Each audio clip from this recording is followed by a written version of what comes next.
প্রত্যেকটা স্টেপে সে কোন ধরনের প্রবলেম ফেস করেছে, কোনটা ভালো ছিল, কোনটা আপনাদের জন্য ভালো সাজেশন হতে পারে, ভুল কি ছিল, কিভাবে চয়েস করেছে, তার থিঙ্কিং গুলি কি, এ টু জেড সবকিছু শুনবো আমরা। এবং তার একাডেমিক রেজাল্ট গুলি কিন্তু খুবই চমৎকার। সো ভাইয়ের জন্য কিন্তু ইউকের বাইরেও কিন্তু আদার্স অনেকগুলো অপশন ছিল। ভাই তারপর আপনি ভাই কেন ইউকেটাকে চয়েস করলেন? নর্মালি জিজ্ঞাসা করে যে আপনি কেন ইউকে কে চুজ করছেন, আপনার তো আরো অনেক কান্ট্রি আছে। যে আমাকে কিন্তু জিজ্ঞেস করছিল যে কেন আমি university of South Wales choose করছি, আরো তো অনেক বেটার ইউনিভার্সিটি আছে। প্ল্যানিংটা কি আসলে ওই অড জবের দিকে কি ভাই ঢুকে যাবেন, যেহেতু আপনার একটা স্কিল রয়েছে? সো এটা আসলে সব স্টুডেন্টদেরকে কিছুদিন করতে হয়। এখান থেকে আপনি ডাক্তার হন, ইঞ্জিনিয়ার হন, ওখানে যে একটা বেটার জব পাওয়ার জন্য কিন্তু যথেষ্ট সময় লাগে। আপনাকে এমনভাবে প্ল্যান করতে হবে যে না, অনেক কিছুই আমি এখান থেকে যেভাবে ভেবে যাচ্ছি ওরকম হবে না। সো যদি না হয় তাহলে আমার ব্যাকআপে, আমার সাপোর্টে কে থাকবে, আমি কোথা থেকে হেল্প পাবো। তো আসলে এটা বলার সুযোগ নেই যে আপনার ইন্টারভিউ হবে কি হবে না, বাট ধরে রাখেন যে আপনি ইন্টারভিউ হবে। তো সেক্ষেত্রে একটা ইন্টারভিউ সঠিক গাইডলাইন খুবই দরকার, এবং পাশাপাশি আপনার সিরিয়াসনেসটা। তো আপনি যদি সিরিয়াস থাকেন, আসলে আপনি খুঁটে খুঁটে বের করবেন যে আসলে আমার কি বলা উচিত, কি বলা উচিত না। ট্রিপলকে ভাইয়া দর্শক অর্থ দেবেন।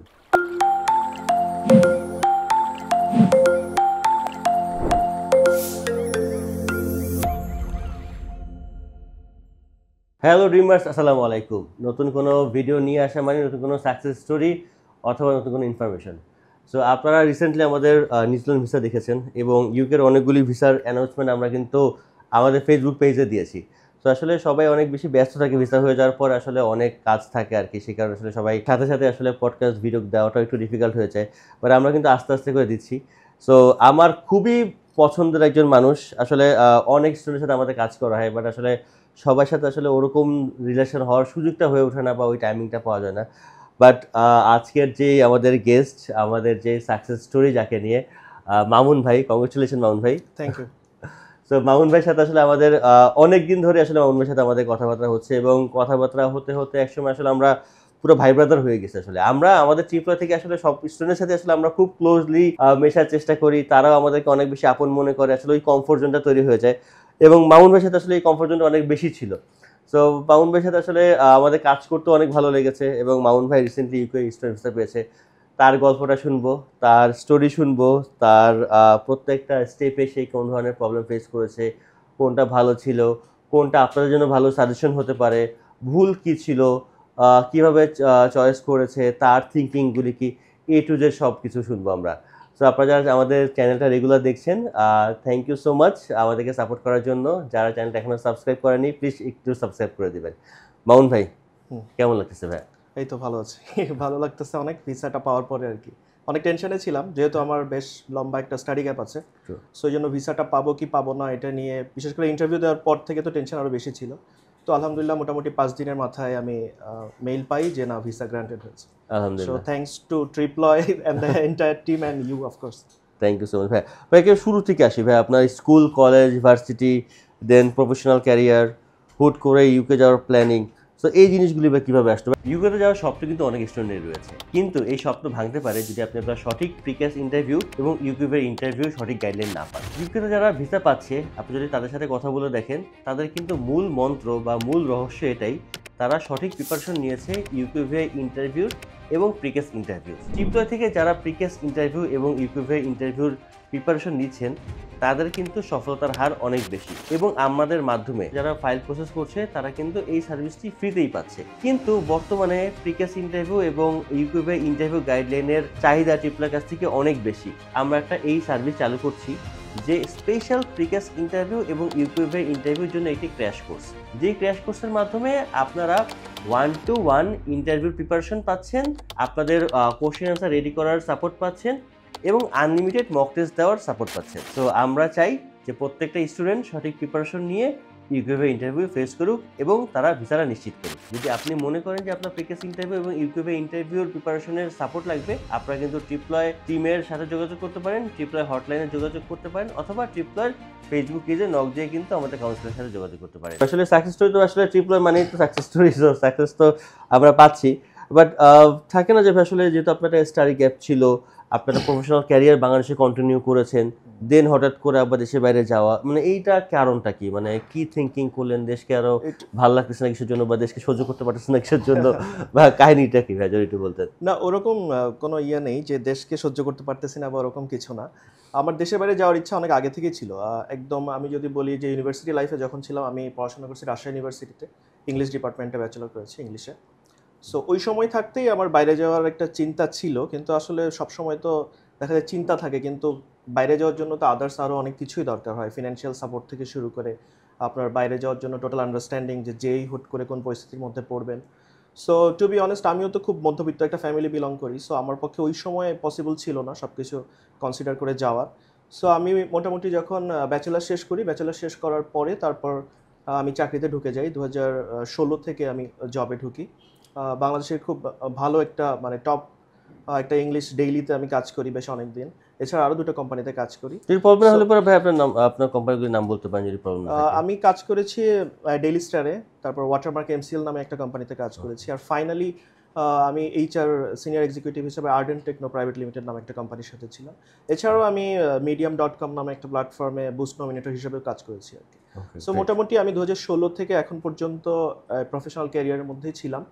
তারপর যখন দেখলাম যে না, এখন আমি মোটামুটি মুভ চাইলে মুভ করতে পারি একটা এমবিএর জন্য, যেহেতু আমি যদি চাই যে ফার্দার আমার ক্যারিয়ার গ্রোথ করতে, ম্যানেজারিয়াল পজিশন বা অন্য কিছুতে মুভ করতে চাই, দেখা যাচ্ছে যে আমি ব্যাচেলার করেছি ইংলিশে, কিন্তু আমার কাজের ক্ষেত্র সম্পূর্ণ এইচআর, অ্যাডমিন, বিজনেস ডেভেলপমেন্ট এই সেকশনে। So I must need a degree that supports my professional experience. So that's why I opted for MBA Global in USW, University of South Wales. So তখনই মূলত সেই চিন্তাভাবনা থেকে ওই সময় আপনাদের সাথে আলাপ করা আর কি, 2024-এর শেষের দিকে, অক্টোবরের দিকে ফার্স্ট আমি আপনাকে কল দিয়েছিলাম যে আপনাদের অফিসটা কোথায়, আমি আসতে চাই কথা বলতে। তো তার পিছনে আরেকটা স্টোরি আছে, সেটা হচ্ছে আমার বন্ধু আছে দু একটা যারা আমার ডেইলি স্টারের কলিগ ছিল। সো ওরাও লন্ডনে চলে গেছে বেশ অনেকদিন আগেই, মোটামুটি বছর দুয়েক হয়ে গেছে লন্ডনে চলে গেছে। তো ওদের সাথে তো নিয়মিত কথা হয়। সো আমার একটা বন্ধু আছে নাম শুভ, ও আমাকে সাজেস্ট করছিল যে হ্যাঁ তুই ইউকে আসতে পারিস, তবে আমার মনে হয় লন্ডনটা অ্যাভয়েড করে তুই যদি একটু, যেহেতু আমি তোকে চিনি তুই একটু নিরিবিলি থাকতে পছন্দ করিস, বেশি ক্যাওস পছন্দ করিস না, সো তুই তাহলে লন্ডনের বাইরের কোনো সিটি চুজ করতে পারিস। তো তারপর তো আমি ওইটা মাথায় নিলাম যে হ্যাঁ ঠিক আছে তাহলে ইয়ে করি। তখন আপনাদের সাথে যোগাযোগ করা, আপনার অফিসে আসা আর কি, তো আপনি বাকিটা জানেনই আপনার সাথে। তো ভাইয়া কিন্তু সুন্দর করে ভাইয়া একটা ইন্ট্রো দিল আর কি, যে ভাইয়া রাজশাহী ইউনিভার্সিটি থেকে, একটা পাবলিক ইউনিভার্সিটি থেকে সে কিন্তু অনার্স করেছে কিন্তু ইংলিশের উপরে।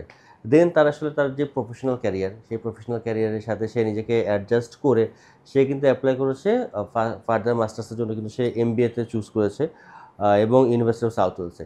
এবং ইউনিভার্সিটি অফ সাউথ ওয়েলসের এমবিএ গ্লোবালটা কিন্তু আসলে খুব চমৎকার একটা সাবজেক্ট, কারণ এর সাথে প্লেসমেন্ট ইয়ার রয়েছে, প্লাস এটার সাথে যে কোর্স মডিউল এবং মেজরের জন্য প্রায় অলমোস্ট প্রায় 6টা আপনি সাবজেক্ট পাবেন। এবং ভাইয়া কিন্তু প্রত্যেকটা সাবজেক্টে সে কিন্তু চাইলে পরে সে তার ক্যারিয়ার করতে পারে, যে মেজর এখানে কিন্তু মেজর এইচআরও রয়েছে, এন্টারপ্রেনারশিপ রয়েছে, মার্কেটিং রয়েছে, হসপিটালিটি ম্যানেজমেন্ট রয়েছে।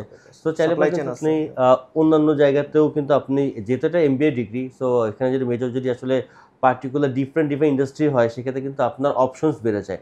যেরকম অনেকেই 1 ইয়ারে যখন মাস্টার্স করার পরে কিন্তু আলটিমেটলি একটা সাবজেক্টের উপরে সে আসলে স্পেশালিস্ট হয়।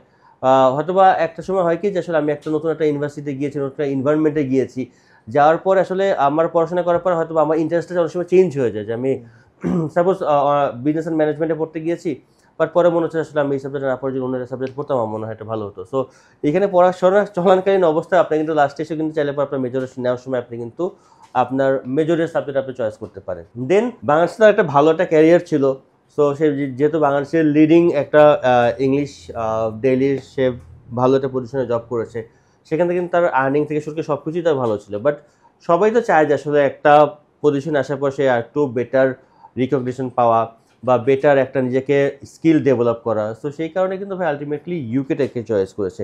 ভাইয়া এর বাইরে কি কোনো ইউকেটাকে চয়েস করার আর কোনো স্পেসিফিক রিজন রয়েছে? কারণ আসলে ভাই আপনার তো, আপনি যেই টাইপের স্টুডেন্ট, ভাইয়ার আইএলটিএস স্কোর কিন্তু 7+, তো সেক্ষেত্রে ভাইয়ার যেই টাইপের স্টুডেন্ট, তার যেই ক্যারিয়ার রয়েছে প্রিভিয়াসলি এবং তার একাডেমিক রেজাল্টগুলো কিন্তু খুবই চমৎকার। সো ভাইয়ার জন্য কিন্তু ইউকের বাইরেও কিন্তু আদার্স অনেকগুলো অপশনস ছিল। ভাই তারপর আপনি ভাই কেন ইউকেটাকে চয়েস করলেন? আমি ইনিশিয়ালি আসলে আরও 2 বছর আগে তখন আমি চিন্তা করেছিলাম যে ডেনমার্কে ট্রাই করব এই জন্য। সো ডেনমার্কের ব্যাপারে আমি কাগজপত্র আস্তে আস্তে জোগাড় করে মানে সব গোছানো শুরু করছিলাম, কিন্তু একটা পয়েন্ট আমার কাছে আর মানে ডেনমার্ক আমি তখন চিন্তা থেকে বাদ দিয়ে দিয়েছিলাম, কারণ হচ্ছে ফার্স্ট অফ অল আমার কাছে ল্যাঙ্গুয়েজ ব্যারিয়ারটা অনেক বেশি মনে হচ্ছিল। যদিও ইংলিশে ওখানে কাজ চালানো যায়, কিন্তু আপনি পড়াশোনা শেষ করার পর যদি কোনো স্টেবল জব বা ওগুলোতে মুভ করতে চান, তখন আপনাকে ওই দেশের ল্যাঙ্গুয়েজ মাস্ট জানতেই হবে আর কি। সো ল্যাঙ্গুয়েজ টেস্টে পাস করতে হবে, এরকম রিকোয়ারমেন্ট আছে। আর তাছাড়া আমি আসলে পার্সোনালি চাচ্ছিলাম না যে হুট করে একটা একদম ডিফারেন্ট একটা এনভায়রনমেন্টের মধ্যে যেতে আর কি, যেখানে আমাকে ল্যাঙ্গুয়েজের ব্যারিয়ার থাকবে। এই কারণে আসলে জার্মানি বা ডেনমার্ক, ওগুলো জার্মানিতে যদিও আরও বেশি ল্যাঙ্গুয়েজ প্রসেসিংটা অনেক লম্বা আর কি। সো এগুলো আমি বাদ দিয়ে দিয়েছিলাম আর কি মাথা থেকে। সো তারপর বাইরে যাওয়ার চিন্তাই মোটামুটি বাদ দিয়েছিলাম। 2 বছরে আমার দেখা গেছে, এর আগে যখন আমি আইএলটিএস দিয়েছিলাম, আইএলটিএস এর এটাও চলে গেছে। আমি যখন আপনার সাথে দেখা করতে আসি অক্টোবরে, তখন ওই নভেম্বরে আমার আইএলটিএস এর স্কোর আগেরটা শেষ আর কি। আমাকে আবার আইএলটিএস দিতে হয়েছে পরে, নভেম্বরের লাস্টের দিকে আমি আবার আইএলটিএস দিয়েছি। সো ইউকে চুজ করছি ফার্স্ট অফ অল যে ল্যাঙ্গুয়েজ ব্যারিয়ার এখানে নাই, ইংলিশে সব কিছু ইংলিশেই। সো আমি যদি দেখা যায় যে আমার পড়াশোনা শেষ করার পরে একটা বেটার জবে মুভ করতে চাই, সো সেখানে আমার ওইটা ব্যারিয়ার হবে না যে আমাকে আবার আরেকটা ল্যাঙ্গুয়েজ শিখতে হবে। সো এটা একটা কারণ। তার উপর যেহেতু বললাম আমার ফ্রেন্ড আছে ইউকেতে, সো একটা ব্যাপার এটাও ব্যাকএন্ডে কাজ করে যে ইউকেতে পাউন্ডে আপনি ইনকাম করবেন, পাউন্ডে যখন ইনকাম করবেন দেখবেন যে বাংলাতে কনভার্ট করলে এটা আসলে অনেক টাকা হচ্ছে। ইনফ্যাক্ট ব্যাপারে গতকালকে একটা নিউজ, মাত্র 598 পাউন্ড এখন 1 লক্ষ টাকা। 598 পাউন্ডে এখন 1 লক্ষ টাকা। সো যেহেতু আমরা যারাই পড়াশোনা করতে যাই, আমাদের ব্যাকএন্ডে তো এটাও চিন্তা থাকে যে না, পড়াশোনা শেষ করার পর আমাকে অ্যাটলিস্ট যতদিন ওখানে থাকা যায় একটা স্টেবল ইনকাম আমাকে করে আসতে হবে। যদি ওই দেশে ক্যারিয়ার করতে পারি তো ভালো, যদি না করতে পারি তো বাংলাদেশে ব্যাক করতে হবে। সো ব্যাক করার সময় যাতে আমি একবারে খালি হাতে না আসি। সো আমার কাছে মনে হয় যে আপনি যদি ওইটাও চিন্তা করেন তো সেক্ষেত্রেও হচ্ছে ইউকেটা আমার কাছে, আমার পার্সোনালি আমার কাছে একটা ভালো চয়েস মনে হচ্ছে। সো এই দুইটাই মূলত মেজর কারণ। আর একটা কারণ যেটা, এটা তো কমন, যে ইউকে এডুকেশন সিস্টেম খুবই হাই, এবং হচ্ছে ওরা আপনার রিয়েল লাইফে, প্রফেশনাল লাইফে আপনি যা করবেন আপনাকে ওই সব জিনিসই শেখাবে। এবং যেমন আমার কোর্সেই তো প্রায় 8 মাস পর্যন্ত ওয়ার্ক প্লেসমেন্ট আছে, যেখানে আসলে আমি যা থিওরি শিখবো সেটা যে আমি প্র্যাকটিক্যালি কীভাবে অ্যাপ্লাই হচ্ছে ওইটা দেখতে পারি। সো এই সুযোগটা আসলে বাংলাদেশে যদি একটা এমবিএ করতাম, এটা আসলে খুব বেশি ওখানে পাওয়া যেত না। কারণ বাংলাদেশে আপনি জানেন যে ইন্টার্নশিপ অপরচুনিটি বলেন বা বাকি যেগুলো বলেন, এগুলো খুবই রেয়ার। মানে আছে হয়তো খুব অল্প কিছু ইউনিভার্সিটিতে, কিন্তু খুবই রেয়ার। আর সাবজেক্টের কথায় আমি আরেকটা কথা বলি, আমি কিন্তু আসলে প্রথমে এমবিএ গ্লোবাল চুজ করি নাই। আমি প্রথমে চুজ করছিলাম হচ্ছে এমএসসি হিউম্যান রিসোর্স ম্যানেজমেন্ট। আমি এইচআরএম এ আমার একটা পিজিডি করা আছে বিআইএম থেকে, বাংলাদেশ ইনস্টিটিউট অফ ম্যানেজমেন্ট, ওখান থেকে post graduate diploma in human resource management করছি আমি। তো আমি ভাবছিলাম যে ঠিক আছে, আমার ক্যারিয়ারের সাথেও যেহেতু ম্যাচ আছে, তো মাস্টার্স একটা করি এইচআরএম এর উপরে। সো দেন দেখলাম যে এইচআরএম থেকে আমার এমবিএ গ্লোবালে শিফট হওয়ার কারণ হচ্ছে এইচআরএম মাত্র 1 বছরের ডিগ্রি। সো এটা একটা মেজর কারণ যে 1 বছরের ডিগ্রি, আর হচ্ছে এটার জন্য আমি ভিসা পাবো 1 বছরে। কিন্তু বর্ষণ ভাই আমাকে সাজেস্ট করেছে, আমি যখন ওনার কাছে বললাম যে ভাই আমার তো ব্যাকগ্রাউন্ডেই, প্রফেশনাল ব্যাকগ্রাউন্ডেই, আমি এখন আসলে কোন সাবজেক্টে যেতে পারি। তো আমি ইনিশিয়ালি বলছি যে আমি এইচআরএম এ যেতে চাচ্ছি, আর কোনো যদি সাবজেক্ট থাকে আপনি আমাকে সাজেস্ট করেন। তখন বর্ষণ ভাই আমাকে সাজেস্ট করলো যে ভাই আপনি এমবিএ গ্লোবালে যাইতে পারেন, এটা কিন্তু আসলে দেখা যাচ্ছে 18 মাসের কোর্স, প্লেসমেন্ট আছে, আবার হচ্ছে আপনার হচ্ছে 2 বছরের ফি না, এটা 1 বছরের ফি। তো এই জিনিসটা আমার একটু বুঝতে কনফিউশন লাগছিল। আমি তখন দেখলাম যে ওয়েবসাইটে লেখা আছে পার ইয়ার ফি এত, বর্ষণ ভাই বলতেছে 2 বছর পড়া কিন্তু 1 বছরের ফি। তখন আমি ফার্স্টে একটু কনফিউজ ছিলাম, এই কারণে কিন্তু আমি প্রথমে অ্যাপ্লাইও করছিলাম হচ্ছে এমএসসি ইন হিউম্যান রিসোর্স ম্যানেজমেন্টে। তো পরে আমি যখন ওই এমবিএ গ্লোবালের বিভিন্ন ভিডিও দেখলাম, ওদের ফ্যাকাল্টির যেসব ভিডিও আছে ওগুলো দেখলাম, ওখানেও দেখলাম যে ওরা বলতেছে যে না 2 বছরের কোর্স, বাট পেমেন্ট হচ্ছে 1 বছরের পেমেন্ট। সো তখন আমি আবার সাবজেক্ট 1 সপ্তাহের মধ্যেই বোধহয় আমি আপনাকে আবার বলছি যে দেখেন সাবজেক্টটা তাহলে কিন্তু আমরা আরেকটা ইউনিভার্সিটিতে অ্যাপ্লাই করছি। হ্যাঁ, আমি পোর্টসমাউথে অ্যাপ্লাই করছিলাম এইচআরএম এ, ওখান থেকেও অফার লেটার চলে আসছিল দ্রুতই। তো পরে আমি আবার হচ্ছে সাউথ ওয়েলসের সাবজেক্টটা চেঞ্জ করতে দেই, পরে এটা কিছুদিন সময় নেয়, তারপরে সাবজেক্টটাও আলহামদুলিল্লাহ চেঞ্জ হয়। সো ফাইনালি এমবিএ গ্লোবালেই যাচ্ছি আর কি। ভাই আপনি আসলে ভাইয়া যে পর্যন্ত আসলে আমরা কথা বলতে বলতে আসলাম, সেখানে আসলে আমরা দেখতে পান যে ভাইয়া আসলে প্রথমে এমএসসি এইচআরএম এ বা হিউম্যান রিসোর্স ম্যানেজমেন্টে অ্যাপ্লাই করা হয়। দেন আমরা পোস্টমত তার জন্য ভাইয়ার জন্য এইচআরএম এ আমরা অ্যাপ্লাই করে রাখি। দেন আলটিমেটলি ভাইয়া ডিসিশন নেয় যে আসলে ভাইয়া যাবে এমবিএতে। তো আসলে আমরা কিন্তু ভাইয়াকে নিয়ে এই ডিসিশনগুলি নেওয়ার ক্ষেত্রে ভাইয়াকে আমরা সাপোর্ট দিতে পেরেছিলাম। কারণ কি, ভাইয়া কিন্তু কাজটা অনেক অ্যাডভান্স শুরু করেছিল, হাতে অনেক সময় নিয়ে শুরু করেছিল। সো এই কারণে যে আসলে এই জিনিসগুলি কিন্তু একটু সময় সাপেক্ষ ব্যাপার। যখন আপনি একটা ইউনিভার্সিটিতে একটা সাবজেক্ট অ্যাপ্লাই করবেন, দেন তখন আবার সাবজেক্ট চেঞ্জ করে একটা সাবজেক্ট আপনি অ্যাপ্লাই করবেন, তখন হয় কি যে আসলে এটা যে ইনস্ট্যান্টলি জিনিসটা হয়েছে যে এরকম না, যে আপনি এটা ইউনিভার্সিটির সাথে মিল চালাচালি করা লাগে, আবার নতুন করে এসওপি দেওয়া লাগে, রিজনটা কি সেটাকে আপনাকে আবার প্রমাণ করতে হয় যে ভাই না আসলে আমি ভুলে ওই সময় ওই সাবজেক্টে অ্যাপ্লাই করেছিলাম, বাট রাইট নাও আমার মনে হচ্ছে যে এখানে পড়লে পরে আমি আসলে আরও ভালো করতে পারবো। সো এই যে জিনিসটা কিন্তু একটা হ্যাসেল। সো বাট এই হ্যাসেলগুলি নেওয়া যায় কখন, যখন হাতে আলটিমেটলি সময় থাকে। ভাইয়া কিন্তু আমাদের সাথে এসেছিল গত বছর অক্টোবরে। সো অক্টোবর থেকে ভাইয়ের সাথে আমাদের রেগুলার যোগাযোগ হচ্ছিল। ভাইয়ার আইএলটিএস মেয়াদ ওই সময় চলে গিয়েছিল, দেন ভাইয়া আবার আইএলটিএস দিয়েছে, দেন ফাইল সাবমিট করেছে, ফাইল সাবমিট করার পর আমরা অ্যাপ্লাই করছি, অফার লেটার নিয়ে আসছি। সো আলটিমেটলি যদি কাজগুলো যদি একটু তাড়াতাড়ি শুরু করা যায় তাহলে আরও সহজ হয়, কারণ এখানে একটা লেন্দি ছিল। পরবর্তীতে আরেকটা পার্টে এসে বলবো যে ভাইয়ের কাজ লেটার পেতে আসলে সময় লেগে গিয়েছিল অনেক বেশি, বাট আলহামদুলিল্লাহ তো ভিসা তো হয়েছে। বাট সব কিছু যে খুব স্মুথলি সবসময় হয়ে যায় জিনিস এরকম না। আপনার অনেক ভালো ইউনিভার্সিটি, আপনি দেখে আসছেন যে আসলে এই ইউনিভার্সিটি সার্ভিস একবার টপ নট সার্ভিস। আমরা ইউনিভার্সিটি অফ সাউথ ওয়েলসের যেহেতু আমরা platinum agent, so university of south ওয়েলসের কাছ থেকে আমরা খুব ভালো সাপোর্ট পাই সবসময়। বাট ভাইয়ের কেসে কিন্তু আসলে আমরা আলটিমেটলি কাজ লেটার পেতে আমাদের প্রায় অলমোস্ট 1 মাসের বেশি সময় লেগে গিয়েছিল। ভাইয়ের পরে যার আমি কাজ লেটার কাজশিল ফিল আপ করেছি তার কাজ চলে আসছে, বাট ভাইয়ের কাজ আসতে অনেক সময় লেগে গেছে। এবং ভাইয়ের সাথে আমাদের এত ভালো একটা সম্পর্ক, ভাইয়া আসলে আমাদের সব কথা আমরা যেভাবে বলছি, যেভাবে যা রিকোয়েস্ট করছি সব কিছু ভাইয়া শুনছে। তারপর টাইমলি আমি কাজ দিতে পারতেছি না। আসলে আমারও একটু মন খারাপ হচ্ছে, আমি একটু মানে লজ্জার মধ্যে পড়ে গেছি যে ইউনিভার্সিটি অফ সাউথ ওয়েলসের তো আমরা তো সবচেয়ে মানে প্রিমিয়াম এজেন্টগুলির মধ্যে আমরা একটা। আমি ইউনিভার্সিটির কথা বলতেছি, ইউনিভার্সিটি হয়তো ওই সময় একটা টেকনিক্যাল ইস্যু ছিল আর কি, ওদের পোর্টালের একটা আপডেট চলতেছিল, দ্যাটস ওয়াই আসলে ভাইয়ের কাজটা আসতে দেরি হয়েছে। বাট এই জিনিসগুলি অনেক সময় হয় কি যেটা আসলে আপনি মানে আউট অফ দ্য কন্ট্রোলে চলে যায় কোনো অনেক কিছু জিনিস। আমার কাছে মনে হয় কি এই সময়টা ওয়েট করাটা স্টুডেন্টের জন্য একটু ডিফিকাল্ট হয়ে যায়, যে হ্যাঁ আমি পেমেন্ট করে দিচ্ছি, বা এর আগেও 2-3 মাস ধরে এত লম্বা একটা প্রসিডিউর গেল, এখন তো ক্যাশ লেটার চলে আসলে আমি তখন ভিসার জন্য অ্যাপ্লাই করতে পারবো। আমার ক্ষেত্রে যেটা হচ্ছে প্রায় এক মাসের মতো বা 2-3 সপ্তাহ মতো একটু দেরি হয়েছে। নরমালি এটা হয়ই না, নরমালি এক সপ্তাহের মধ্যেই চলে আসে। কিন্তু আমি এই জন্য ভাইয়া অনেক সাপোর্টিভ ছিল ওই সময়। আমি বারবার ফোন দিতাম যে কি অবস্থা না অবস্থা। ভাইয়া ইভেন এখানে যে রিজিওনাল অফিস আছে তাদের একজনের নাম্বারও আমাকে দিয়ে দিয়েছিল, তার সাথে কন্ট্যাক্ট করছিলাম। তো উনিও বলছে যে ডোন্ট ওয়ারি, এগুলো নিয়ে আসলে চিন্তা করার কিছু নাই, আপনার এটা আসবে। আমাদের এন্ডে একটু প্রবলেম হচ্ছে, ক্যাশ শিল্ড আপডেটের কাজ চলতেছে এই কারণে। কিন্তু আসলে ফর্মালি কোনো মেইল পাইনি, এই কারণেই আসলে আমি একটু ওয়ারিড ছিলাম ওই সময় যে যাক ফাইনালি চলে আসছে এবং ঠিকঠাক মতোই চলে আসছে। তারপর তো আমরা অ্যাপ্লিকেশন সাবমিট করি এবং হচ্ছে ওই বাকি প্রসেসগুলো। তারপর ভাইয়া কিন্তু একটা প্যারা খাইছে। এই ক্ষেত্রে আমি একটা স্টুডেন্ট যারা দেখতেছে তাদের কাছে আমি বলবো যে আপনি একদম লাস্ট মোমেন্টে অ্যাপ্লাই করবেন না যে কোনো কিছুতে। আমার যেমন হচ্ছে সাবজেক্ট চেঞ্জ করতে কিন্তু আমার 1 মাস সময় লাগছে। সো আমি যদি আমি অ্যাপ্লাই করছি ফেব্রুয়ারির 17 তারিখের দিকে। সো ফেব্রুয়ারিতে যদি আমি অ্যাপ্লাই না করতাম তাহলে আমার হাতে আমি সাবজেক্ট চেঞ্জের কথা চিন্তাই করতে পারতাম না ওই সময়। যে এই জন্য অ্যাপ্লাই করার ক্ষেত্রে যে কোনো, আপনি ইউকে বলেন বা যে কোনো দেশেই বলেন, অ্যাপ্লাই করার ক্ষেত্রে আমার মনে হয় যে যত আগে আপনি অ্যাপ্লাই করতে পারবেন তত আপনি যদি কোথাও সময় লাগে ওইটা আপনার ম্যানেজ হয়ে যাবে। আদারওয়াইজ আপনার লাস্ট মোমেন্টে দেখা যাবে খুব একটা হ্যাসেল হবে, আপনি তখন ওইটা কোপ আপ করতে পারবেন না সময়ের সাথে। কারণ আপনার হাতে সময় থাকলে পর হয় যে আল্লাহ মাফ করুক যে ভাই যদি প্রিক্যাসে যদি ইউনিভার্সিটি অফ সাউথ ওয়েলসে যদি তার ক্রেডিবিলিটি টেস্ট যদি সে কমপ্লিট করতে না পারতো তাহলে কি ছিল, আমি কিন্তু একটা ইউনিভার্সিটি যেহেতু হয়নি, আমি একটা ইউনিভার্সিটি আমি ট্রাই করতে পারতাম।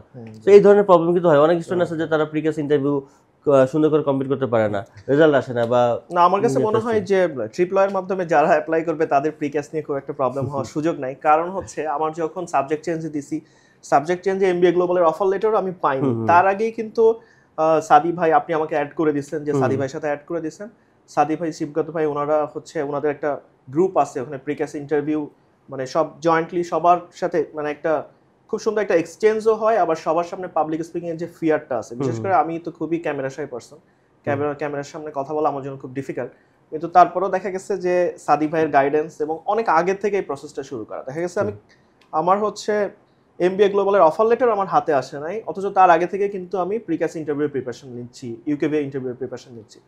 সো এটা দেখা যাচ্ছে যারা ইংলিশে খুব ভালো তাদের জন্য কিন্তু খুব অল্প সময়ে, কারণ হচ্ছে আপনি মানে অল্প সময় প্রিপারেশন নিয়ে এগুলো ফেস করাটা ডিফিকাল্ট। কারণ হচ্ছে আপনাকে কিন্তু এখানে যেসব কোশ্চেনের আনসার দিতে হয় সেগুলো কিন্তু আপনার ওই সময় হুট করে বলবেন এমন না, আগে থেকে কিন্তু আপনি কি বলবেন না বলবেন, কোন কথাটা বলা উচিত, কোন কথাটা আসলে আপনার বলা যাবে না, সো এইগুলো কিন্তু আপনাকে আগে থেকে প্র্যাকটিস করতে হবে। আপনি যদি প্র্যাকটিস না করেন তাহলে কিন্তু আপনার জন্য মানে প্রিক্যাস ইন্টারভিউ বা ইউকেভিএ ইন্টারভিউ এগুলো পার করাটা খুব ডিফিকাল্ট হবে আমার কাছে মনে হয়। ইউকেতে যাওয়ার স্বপ্ন কিন্তু অনেক স্টুডেন্টের রয়েছে, কিন্তু এই স্বপ্ন ভাঙতে পারে যদি আপনি আপনার সঠিক প্রিক্যাস ইন্টারভিউ এবং ইউকেভিএর ইন্টারভিউ সঠিক গাইডলাইন না পান। ইউকেতে যারা ভিসা পাচ্ছে, আপনি যদি তাদের সাথে কথা বলে দেখেন, তাদের কিন্তু মূল মন্ত্র বা মূল রহস্য এটাই তারা সঠিক প্রিপারেশন নিয়েছে ইউকিউভিআই ইন্টারভিউর এবং প্রিকেস ইন্টারভিউ। ট্রিপলয় থেকে যারা প্রিকেস ইন্টারভিউ এবং ইউকিউভিআই ইন্টারভিউর প্রিপারেশন নিচ্ছেন তাদের কিন্তু সফলতার হার অনেক বেশি, এবং আমাদের মাধ্যমে যারা ফাইল প্রসেস করছে তারা কিন্তু এই সার্ভিসটি ফ্রিতেই পাচ্ছে।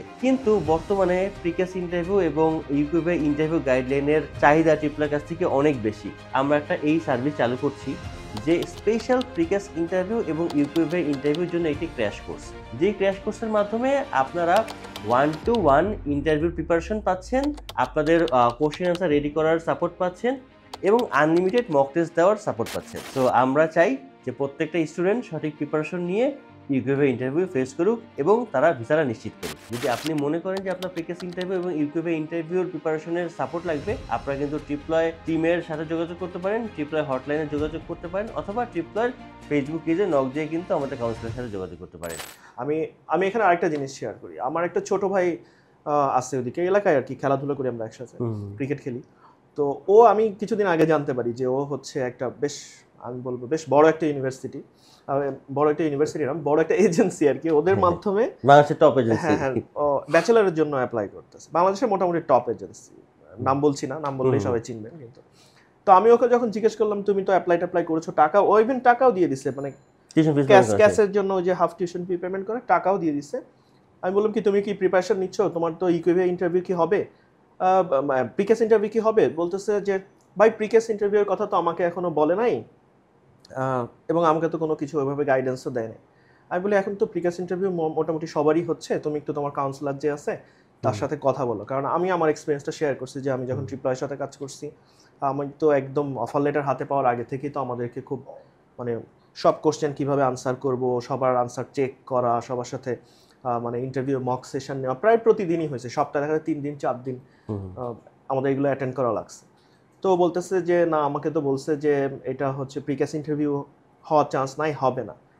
গতকালকে ওর কাছে শুনতেছি যে ওর এজেন্সি থেকে এখন বলছেন না, আপনি যদিও ডিপোজিট করে দিয়েছেন টাকা, কিন্তু আপনাকে এখন ক্যাশ দেওয়া যাবে না, আপনার আগে প্রিকেস ইন্টারভিউ হবে, এটাতে যদি পাস করেন তারপর ওই ইউনিভার্সিটি থেকে আবার একটা টিম আরেকবার ইন্টারভিউ নিবে, তারপর আপনার হচ্ছে মানে ক্যাশ লেটার দিবে। সো এটা আমি জানি না এখন এই যে রিসেন্টলি যে ইউকের নিয়ম কানুন একটু কঠিন করে দেওয়ার ফলে এটা হয়েছে কিনা। সো এখন কিন্তু ও একটু পাজলড হয়ে আছে যে হুট করে ও বলতেছে আমাকে 26 পাতার কোশ্চেন আনসার ধরাই দিচ্ছে যে এগুলো পড়ো, এগুলো পড়ে প্রিপারেশন নাও। এখন ও মানে যার আপনি ধরেন ও একটা মেন্টালি প্রিপেয়ার যে না আমার ইন্টারভিউ হবে, এখন হুট করে 26-27 পাতার প্রশ্ন উত্তর দেখে ও ডেফিনেটলি একটু ঘাবড়ে গেছে। এইটা আমার সাজেশন যে আপনাদের সবার কাছে যে আসলে মানে যে এজেন্সিতেই যান বা যেখানেই যান, আপনার কাউন্সিলর যে থাকে তার সাথে তো আপনি সবসময় কথা বলবেন, ইউনিভার্সিটি ওয়েবসাইট ভিজিট করবেন বা আদার্স বিভিন্ন ইউটিউব বা বিভিন্ন ফেসবুক গ্রুপ, সব জায়গা থেকে আপনি ইনফরমেশন কালেক্ট করেন এবং সেই অনুযায়ী আমার মনে হয় আপনার যদি ইন্টারভিউ নাও হয় আপনি অ্যাটলিস্ট প্রিপারেশন নিয়ে রাখেন যে হ্যাঁ এই ধরনের কোশ্চেন উত্তর আমার জানা। এটা আসলে তো কারো হাতে নেই, আসলে এটা আসলে কোনো এজেন্সি দোষ দেওয়াটাও ঠিক হবে না, বাট এজেন্সির উচিত আসলে ডে 1 থেকে স্টুডেন্টকে একটা মেন্টালি প্রিপারেশন দিয়ে রাখা যাবে ইন্টারভিউ হতে পারে।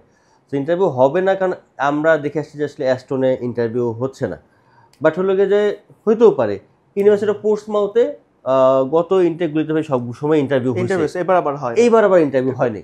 আসলে এটা তো কারো হাতে নেই। ইন্টারভিউ ইন্টারভিউ প্রিভিয়াস ইনটেকগুলিতে হয়েছে, বাট এই ইনটেকে আমাদের স্টুডেন্টের ইউকেভিআই ইন্টারভিউ হয় নাই। তো এটা আসলে কারো মানে কন্ট্রোলে নাই, এটা মনে হয় অনেক কিছুর উপর ডিপেন্ড করে, স্টুডেন্টের প্রোফাইল বা হচ্ছে দেখা যাচ্ছে সে কত সময়ের উপর ডিপেন্ড করে, ক্লাস কয়টা রয়েছে। কারণ ইউকেভিআই এর তো একটা লিমিটেড আছে, যে লিমিটেশন রয়েছে যে আসলে একটা ইউনিভার্সিটিতে আমি কাজ দিয়েছি 500, তো ওই 500-র মধ্যে থেকে হয়তো আমরা 200 বা 400 স্টুডেন্ট নিব, বাকি স্টুডেন্টকে আমার বাধ্যতামূলকভাবে আমার রিফিউজ করতেই হবে। হ্যাঁ, এই জন্য ঘুরে ফিরে ওই কথাই, যত আগে আপনি অ্যাপ্লাই করবেন তত আপনার চান্সটা বেটার হবে।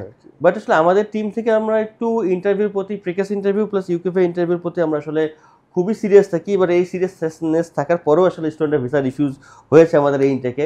আমি জানি না কোন এজেন্সি এরকম করে মানে প্রকাশ্যে বলে যে আমাদের ভিসা রিফিউজ হয়েছে কিনা, বাট আমি আসলে সবসময় সত্য কথা বলার চেষ্টা করি। এখানে আমি একটা জিনিস অ্যাড করি, ভিসা রিফিউজ হয়েছে সেটা যে শুধু বসন ভাই অন ক্যামেরা বলতেছে এটা না, ইভেন হচ্ছে আমরা যারা ইউকেভিআই ইন্টারভিউ দিছি আমাদের কিন্তু আগে থেকে উনি বলছেও যে হচ্ছে বা দেখাইছে যে এইভাবে আনসার করলে কিন্তু রিজেক্ট হচ্ছে, বা আপনি এই আনসারে কিন্তু আপনাকে একটু কনফিডেন্ট থাকতে হবে। আপনি যেটাই বলেন শুরুর দিকে আপনি যেই কোশ্চেনগুলো আনসার দেবেন অ্যাটলিস্ট প্রথম 3-4 মিনিটেই কিন্তু একটা গুড ইমপ্রেশন তৈরি করার সুযোগ। আপনি যদি ওইটা করতে না পারেন, শুরুতেই যদি ইন্টারভিউ নার্ভাস হয়ে যান, তাহলে দেখা যায় যে পরবর্তীতে আপনি যতই ভালো আনসার দেন না কেন, ব্যাক এন্ডে কিন্তু যে ইন্টারভিউ তার কিন্তু মনে থাকবে যে না শুরুতে এত মাম্বল করছে, বলতে পারে না, আকাশের দিকে তাকায় ছিল যে কি ওয়ার্ড খুঁজবে না খুঁজবে। সো আমার কাছে মনে হয় আর ফার্স্ট ইমপ্রেশন আপনার তখনই ভালো হবে যখন আপনার একটা ভালো প্রিপারেশন থাকবে। সো প্রিপারেশনটা আসলে থ্যাংক ইউ টু সাদি ভাই, বর্ষণ ভাই এবং আপনাদের এন্টায়ার টিম। আপনারা আসলে অনেক মাস ধরে আমি বলবো যে আপনার সাথে চেষ্টা করি যদি আমাদের হাতে সময় থাকে, মানে ইন্টারভিউ ইউকেভি ইন্টারভিউ বা প্রিকেস ইন্টারভিউ আগ পর্যন্ত যে 30টা 35টা 45টা পর্যন্ত আমাদের গত ইনটেকে একটা স্টুডেন্টে 45টা সে mock interview plus okay total class করেছে। সো আসলে আমাদের ইনটেকে আসলে সবসময় চেষ্টা থাকে এবং আমরা ধরে ধরে আসলে স্টুডেন্টকে চেষ্টা করি যে তার জন্য কোশ্চেনগুলি কী কী সে তৈরি করেছে। এবং টু বি অনেস্ট আসলে আমাদের এই সার্ভিসটা আসলে আলহামদুলিল্লাহ আমরা খুবই স্যাটিসফাইড এবং আমাদের স্টুডেন্ট অনেক বেশি স্যাটিসফাইড এবং এর জন্য আসলে অনেকেই আছে যে অনেক অন্যান্য এজেন্সি থেকে তারা প্রসেসিং করছে, বাট বলতেছে যে ভাই আমাদেরকে শুধুমাত্র ইউকেভি ইন্টারভিউ সাপোর্ট দেওয়া যায় কিনা। আসলে আমাদের ইনহাউস স্টুডেন্টের প্রেশারটা নিয়ে আসলে আমরা একটু মানে হয়ে যাই, আসলে টাইমে কুলাতে পারি না। তো সেক্ষেত্রে আবার বাইরের স্টুডেন্ট নিয়ে করাটাও একটু ডিফিকাল্ট হয়ে যায়। সো প্রিভিয়াসলি আমরা অনেক স্টুডেন্টকেই না বলতে হয়েছে, বাট যতটুকু সম্ভব আমরা গাইডলাইন দেওয়ার চেষ্টা করেছি 1-2টা ক্লাসের মাধ্যমে। বাট এত রিকোয়েস্টের কারণে আসলে ভাই আমরা রিসেন্টলি চেষ্টা করছি বা প্ল্যান করছি এবং অলরেডি বেশ কিছু স্টুডেন্ট আমাদের এখানে জয়েনও করেছে যে যারা অন্যান্য এজেন্সির মাধ্যমে কাজ করছে, বাট তারা যদি আসলে প্রিকেস বা ইউকেভি ইন্টারভিউর জন্য যদি আমাদের সাথে অ্যাড হতে চায়, তারা কিন্তু আমাদেরকে একটা নমিনাল চার্জেস এগেইনস্টে তারা আমাদের সাথে অ্যাড হতে পারে। এই সার্ভিসটা করা উচিত আমার কাছে মনে হয়। কারণ হচ্ছে কি আমরা যারা স্টুডেন্ট পড়াশোনা করি, আমাদের কিন্তু ওইভাবে ইন্টারভিউ ফেস করা লাগে না। দেখা যাচ্ছে যে একদম ব্যাচেলারে থাকতে একদম ইয়ার এন্ডে একটা ইন্টারভিউ হয়তো একাডেমি থেকে নেয় লাস্টে রেজাল্ট দেওয়ার আগে একটা, কিন্তু ওইভাবে কিন্তু ইন্টারভিউ এত বেশি আমরা ফেস করি না, যার কারণে আমাদের কিন্তু ইন্টারভিউ ভীতি সবারই থাকে, আমার ম্যাক্সিমাম মানুষেরই থাকে। আমি যে এত বছর চাকরি করছি তারপরে কিন্তু আমার কিন্তু ইন্টারভিউ ভীতি আছে এবং ক্যামেরা ভীতি আছে। এবং যখন এটা ভিসা ইন্টারভিউ হয়, একটা ইমিগ্রেশন পারপাস ইন্টারভিউ হয়, সেটা কিন্তু আসলেই অনেক মানে ভালো স্টুডেন্ট কিন্তু আসলে আমি আসলে আগে যে আমার ইউকেভি ইন্টারভিউ আগের 2 দিন কিন্তু আমি প্রচন্ড টেন্স ছিলাম।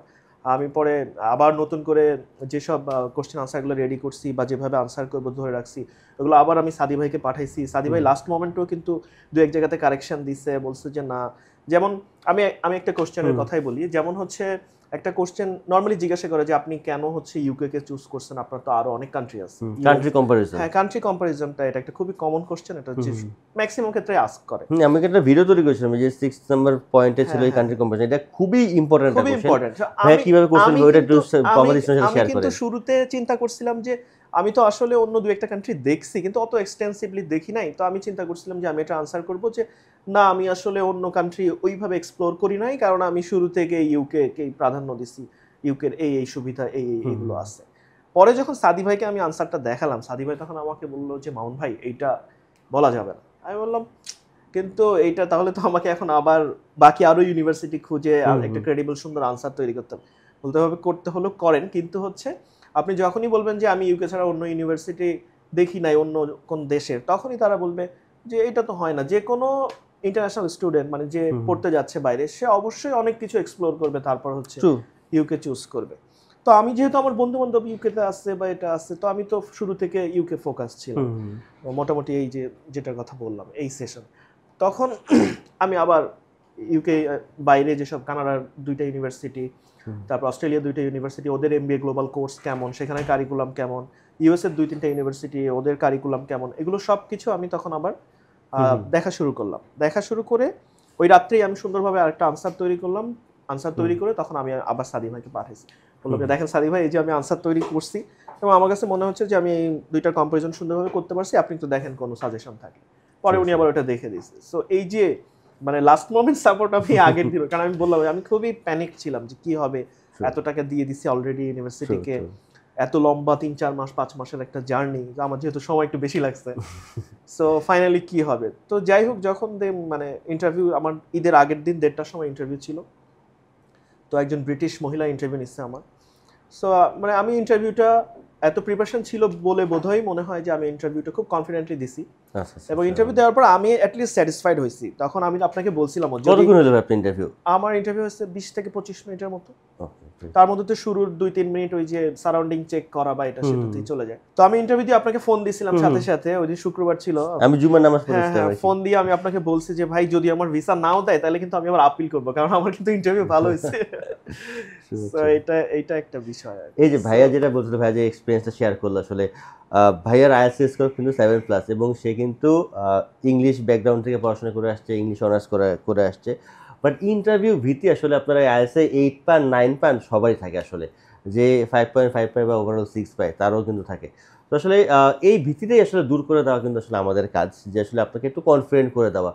আপনার কোশ্চেন আনসার কিন্তু আপনাকে দিয়েই তৈরি করানো হয়, আমরা আবার সেটাকে আবার দেখে আবার চেক করি। কারণ কি ভাইয়া, অনেক সময় হয় যে স্টুডেন্ট যদি আমরা যেমন একটা 75টা কোশ্চেনের একটা আমরা গাইডলাইন তৈরি করেছি, ভাইয়ার সাথে শেয়ার করেছি, এবং এটার কোশ্চেন আনসার কিন্তু ভাইয়াই তৈরি করছে। হ্যাঁ, আমরা পারতাম যে আসলে এই 75টা কোশ্চেনের অ্যান্সারকে আমি একবারে রেডি করে দিয়ে দিতে স্টুডেন্টকে, বাট রেডি করে দিয়ে দিলে হয় কি স্টুডেন্ট ওটা ঠাড়া মুখস্থ করে ফেলবে। হ্যাঁ হ্যাঁ, আপনি যে বললাম আমার ছোট ভাইয়ের কথা, ওকে কিন্তু ওই যে ওরাই রেডি করে দিচ্ছে হ্যাঁ প্রত্যেকটা। তো তখন কি হবে, অ্যান্সারটা একবারে ফুললি জেনারিক হবে। আমার সবচেয়ে সহজ ব্যাপার যে একটা জিনিস আপনি চিন্তা করে দেখেন, যে আপনি বলতেছেন যে আমি ইউকেতে ইউনিভার্সিটি অফ সাউথ ওয়েলসে যাবো, কারণ এটা ইউকেতে অবস্থিত এবং ইউকের খুব ভালো একটা ইউনিভার্সিটি। কথা কিন্তু সিম্পল, একবারে আপনি যেটা বলছেন এটার মধ্যে কিন্তু মিথ্যা না, খুবই সত্যি কথা এটা। বাট কথাটার অ্যান্সারটা কিন্তু একবারে জেনারিক, কারণ কি এই কথার মধ্যে কোনো সোর্স নাই। আপনি যদি বলতেন যে ইউকেতে 140টা 50টা ইউনিভার্সিটি রয়েছে, একটা ইউনিভার্সিটিগুলি একটা র্যাঙ্কিংয়ের মাধ্যমে আসে, কিউএস র্যাঙ্কিং আসে, টাইম হায়ার ম্যাগাজিনের র্যাঙ্কিং অনুযায়ী আসে, তারপরে আরো গার্ডিয়ানের অনুযায়ী আসে, সেই এতগুলি অ্যানালিটিক্যাল কি বলে র্যাঙ্কিং এর মধ্যে ইউনিভার্সিটি অফ সাউথ ওয়েলসের র্যাঙ্কিং কিউএস র্যাঙ্কিং অনুযায়ী এততম। এর জন্য পাশাপাশি ওদের সাথে অনেকগুলি কোম্পানি অ্যাক্রিডিটেশন রয়েছে, এবং তাদের স্টুডেন্ট স্যাটিসফ্যাকশন রেটটা অনেক হাই, তাদের এমপ্লয়মেন্ট রেটটা অনেক হাই। এই জিনিসগুলি নিয়ে যদি বলেন যে হ্যাঁ এই কারণে আমি ইউনিভার্সিটি অফ সাউথ ওয়েলস পছন্দ করছি, that is the perfect answer.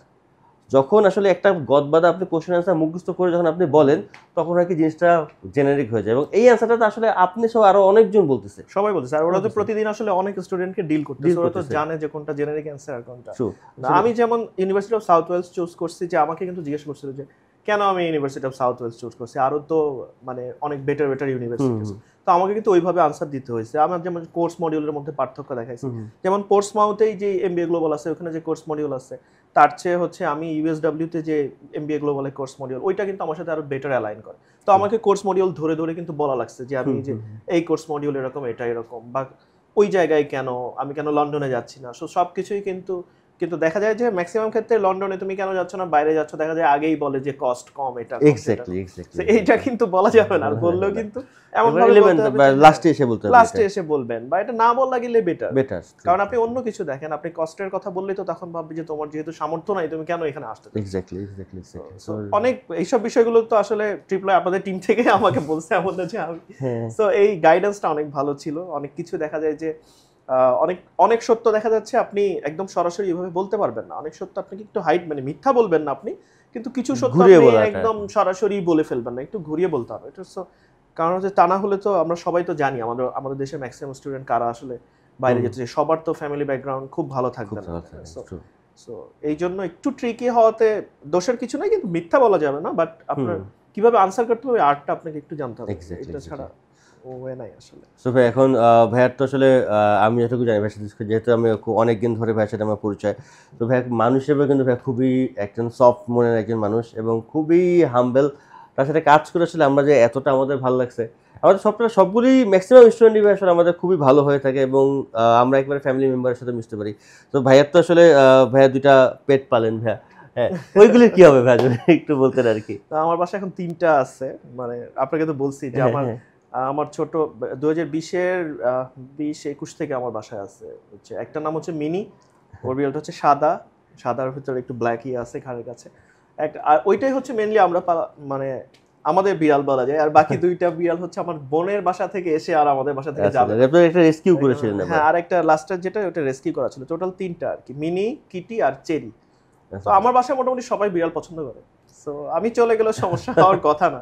Initially হয়তো খারাপ লাগবে, আমার খারাপ লাগবে, টার্কিশ এয়ারলাইন্সে কিন্তু এটা ক্যারি করতে দেয়, ওদেরও খারাপ লাগবে। হ্যাঁ, ভাই বিদেশে যে নিজেই কোন ঝামেলার মধ্যে পড়বো ঠিক নাই। পরে আবার এটার জন্য আবার কেস খেয়ে যাবেন, কারণ পরে আপনার ওদেরকে ইউকেতে টেক কেয়ার করবো কখন, আর আমি নিজের স্ট্রাগল নিয়ে ব্যস্ত থাকবো কখন। এই জন্য আসলে ট্রু ওরা বাসায় থাকবে, ওটা আব্বা আম্মা দেখবে ওদেরকে, এটা নিয়ে আমি আশা করি সমস্যা হবে না কোনো। ইনশাআল্লাহ ইনশাআল্লাহ। আল্লাহ ভাই কি দেন আল্লাহ। যাওয়ার পরে ভাই কি প্ল্যানিং ভাই? আসলে আপনি জব সার্চ করার ক্ষেত্রে বা হলো গিয়ে যে এমনি আপনার ফ্রেন্ড যারা রয়েছে আসলে সেক্ষেত্রে কি আসলে আপনার প্ল্যানিংটা কি? আসলে ওই অড জবের দিকে কি ভাই ঢুকে যাবেন, যেহেতু আপনার একটা স্কিল রয়েছে আপনার, চাইলে পর আপনি আপওয়ার্ক ফাইবারেও ভাই আপনি প্রচুর কাজ করার আপনার সুযোগ রয়েছে, আপনি ওইখানে যাওয়ার পর তো ভাই আপনার আরো এই জিনিসগুলো আরো এক্সপ্লোর করার ওইখানে ইয়ে যাওয়ার পর রয়েছে। আসলে আমাকে আরো একটু দেখতে হবে যে ওদের রেগুলেশনের সাথে কোনটা যায় কোনটা যায় না। যেমন সেলফ এমপ্লয়েড কোনো জব কিন্তু মানে দেখানো যাবে না ওখানে, সো ওইটাও আমার ব্যাকএন্ডে আছে। সো ওখানে যে হয়তো ইনিশিয়ালি আমাকে একটু স্ট্রাগল করতে হবে। আসলে অড জব বলে তো ওরা কিছু মনে করে না, ওটা আমাদেরই তৈরি। কারণ আমরা এখানে তো বাংলাদেশে সব রাজার হালে আমরা থাকি, আমাদের ঘরের কাজ আরেকজন এসে করে দিয়ে যায়, কিন্তু আসলে বাইরের যে কোনো দেশে তো নিজের কাজটা নিজেকে করতে হয়। সো আমরা এখান থেকে বলি অড জব, কিন্তু ওখানে দেখা যাচ্ছে যে রেস্টুরেন্টে কাজ করা বা হচ্ছে কোনো শপে কাজ করা, এটাকে ওরা অড জব বলে না, ওরা মিনি জব বা এরকম একটা টার্ম ইউজ করে আর কি। সো এটা আসলে সব স্টুডেন্টদেরকে কিছুদিন করতে হয়। এখান থেকে আপনি ডাক্তার হন, ইঞ্জিনিয়ার হন, আপনার ওখানে যে একটা বেটার জব পাওয়ার জন্য কিন্তু যথেষ্ট সময় লাগে। এবং আমি তো সিচুয়েশনগুলো জানি, আমি অলরেডি অনেকজনের সাথে কথা বলেছি, আপনার কাছ থেকে দু একজনের নাম্বার নিয়ে আমি এর মধ্যে কথা বলছি। সো এখান থেকে আসলে কিছুটা ব্যাকআপ নিয়ে যাওয়ার চেষ্টা করব আমি, যে কয় মাস ওখানে ব্যাকআপ নেওয়া যায়, এবং ওই সময়ের মধ্যে কোনো একটা জব ম্যানেজ করা বা অ্যাটলিস্ট ওখানে চলার মতো আপাতত, যাতে করে আমি এদিকে স্টাডিতেও ফোকাস করতে পারি। কারণ আমি ওখানে যেই যদি আমি জবের মধ্যে ঢুকে যাই একদম মানে সিরিয়াসলি জব করাই শুরু করি, তাহলে দেখা যাবে আমার ইউনিভার্সিটিতে ক্লাসও করতে পারবো না, পরীক্ষার রেজাল্ট খারাপ হবে, শেষে দেখা যাবে আমাকে আবার ডিপোর্ট করে দিবে, দেশে চলে আসতে হবে। ভাই আমার এই ভিসাটা কিন্তু এখনো দেখা নেই ভাই, ভিসা কপিটা যদি একটু দেখাতে আর কি। এই হচ্ছে ভিসা, এটা পাওয়ার জন্য অনেক কষ্ট করা লাগে এখন। আগে কিছুটা সহজ আগে ছিল, খুব সহজ ছিল ভাই, আগে কাজ পাওয়া মানে ভিসা পেয়ে কিন্তু যাওয়া। এখন আসলে সত্যি একটু দুশ্চিন্তার বিষয়, কারণ অনেক ইন্টারভিউ ফেস করা লাগে, অনেক ভিসা রিফিউজাল হচ্ছে আসলে। রিফিউজাল রেটটা বেড়ে গেছে। আগে যেমন বিভিন্ন গ্রুপে ঢুকলে পরে দেখতাম যে খালি আলহামদুলিল্লাহ পোস্ট, আলহামদুলিল্লাহ আলহামদুলিল্লাহ আলহামদুলিল্লাহ। এখন আলহামদুলিল্লাহ পোস্ট একটু কমে আসতেছে, কারণ ওই যে আপনারা তো জানেনই রিসেন্টলি হচ্ছে ইউকে ইমিগ্রেশন অনেক টাফ করে দিয়েছে। আগে যেখানে দেখা যাচ্ছে 5 বছর ওখানে থাকার পরই পিআর এর জন্য অ্যাপ্লাই করতে পারতো, সেটা এখন ডাবল করে 10 বছর করে দিচ্ছে। তারপর পড়াশোনার পরে যে স্টাডি পারমিটটা আগে 2 বছর ছিল, সেটা এখন বোধহয় 18 মাস করে দিচ্ছে। সো মানে এখন করেনি আসলে, এটা মানে প্রস্তাবনা রয়েছে হয়তো, বা প্রস্তাবনা আছে, হয়তো সম্ভাবনাটা বেশি, কিছু হয়তো হবে, কিছু ছাড় যাবে এরকম আর কি।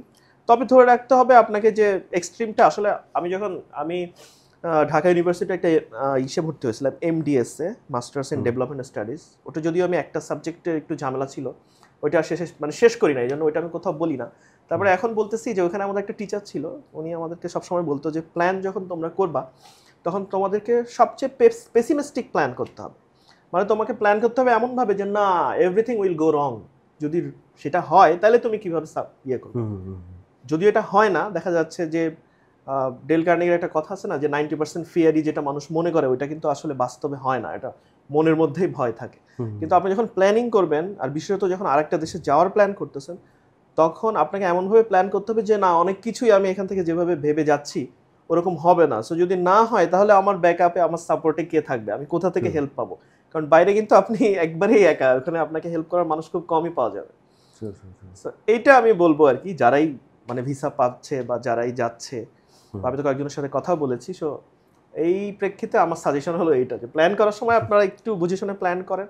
আর যখন এই স্টাডির জন্য ইউকে যাবেন, তো অনেক আগে থেকে আসলে এজেন্সির সাথে যোগাযোগ করেন, বা যেভাবে যে এজেন্সির সাথে যোগাযোগ করেন অনেক আগে থেকে প্রিপারেশনটা নেন, তাহলে সব স্মুথ হওয়ার সম্ভাবনা বেশি আর কি। থ্যাংক ইউ সো মাচ ভাই। ট্রিপ লাগে ভাই 10-এ কত দিবেন? ট্রিপ লাগে 100-তে 100, 10-এ 10। ট্রিপ লাগে কি বলবো, নিজের ঘর বাড়ির মতোই তো, যখন তখন আসি যাই। থ্যাংক ইউ সো মাচ ভাই। আমরা আসলে ভাইয়ের সাথে কথা বলে, আসলে ভাইয়ের সাথে যখন আমি গল্প করতে বসি, মানে কথা শেষ হয় না আসলে, একটা পর একটা এইটা। আমরা আসলে ট্রিপ লয়ে শুধু এই ভিসা রিলেটেড কোয়েরির বাইরেও আমরা নিজেদের পার্সোনাল অনেক বিষয় শেয়ার করি, কথা বলি আসলে। সো সব মিলে আসলে ট্রিপ লয়ের সাথে আমার এক্সপেরিয়েন্সটা ইজ টু গুড। আমি জানি না যে এরকম অন্য কোনো বড় ইউনিভার্সিটিতে গেলে বা বড় এজেন্সিতে গেলে, বারবার ইউনিভার্সিটি চলে আসে, এজেন্সিতে গেলে এটা আমি পাইতাম কিনা। কিন্তু বসন ভাই আর ট্রিপ লয় শুধু বসন ভাই না, সাদি ভাই, ওদিকে আরেকজনের কথা না বললে ভুল হবে, সেটা হচ্ছে রিয়াদ ভাই, উনি কিন্তু সব অ্যাপ্লাই করার কাজগুলো, ডকুমেন্টেশন, ঠান্ডা মাথার মানুষ, খুব ঠান্ডা মাথার মানুষ। সো আমার কাছে মনে হয় যে ট্রিপ লয় 100-তে 100। আর আমি যেমন সার্ভিস পাইছি আমি আশা করি যে অন্যরাও আসলে এরকম সবাই আসলে আবার সবার জন্য আসলে কাজ এরকম করে, সার্ভিসটাই আসলে পাবে। সো আমি তো খুবই রেকমেন্ড করি। ইভেন আমার বোনকে আমি বলছি, আমার বোন ইউএস এর জন্য ট্রাই করবে। করবে বলতে ওর হচ্ছে অ্যাপয়েন্টমেন্ট আটকে আছে, এখন তো জানেনই। সো আমি ওকে বলছি যদি ইউএস এর এটা যদি না হয় তুমি তাহলে বসন ভাইয়ের সাথে যোগাযোগ করে ট্রিপলয়ের সাথে ইউকে তে যাওয়ার বিষয়ে তুমি আলাপ করতে পারো, সমস্যা নাই। ইনশাআল্লাহ ইনশাআল্লাহ So, ইনশাআল্লাহ যেহেতু আমার একটা ভালো এক্সপেরিয়েন্স হয়েছে, so আশা করি আপনাদের এক্সপেরিয়েন্সও ভালো হবে। আর ইনশাআল্লাহ। মানে সঠিক গাইডলাইন পাবেন আর কি, এটা মানে আমার দিক থেকে আমি বলতে পারি আর কি। ইনশাআল্লাহ ইনশাআল্লাহ ইনশাআল্লাহ।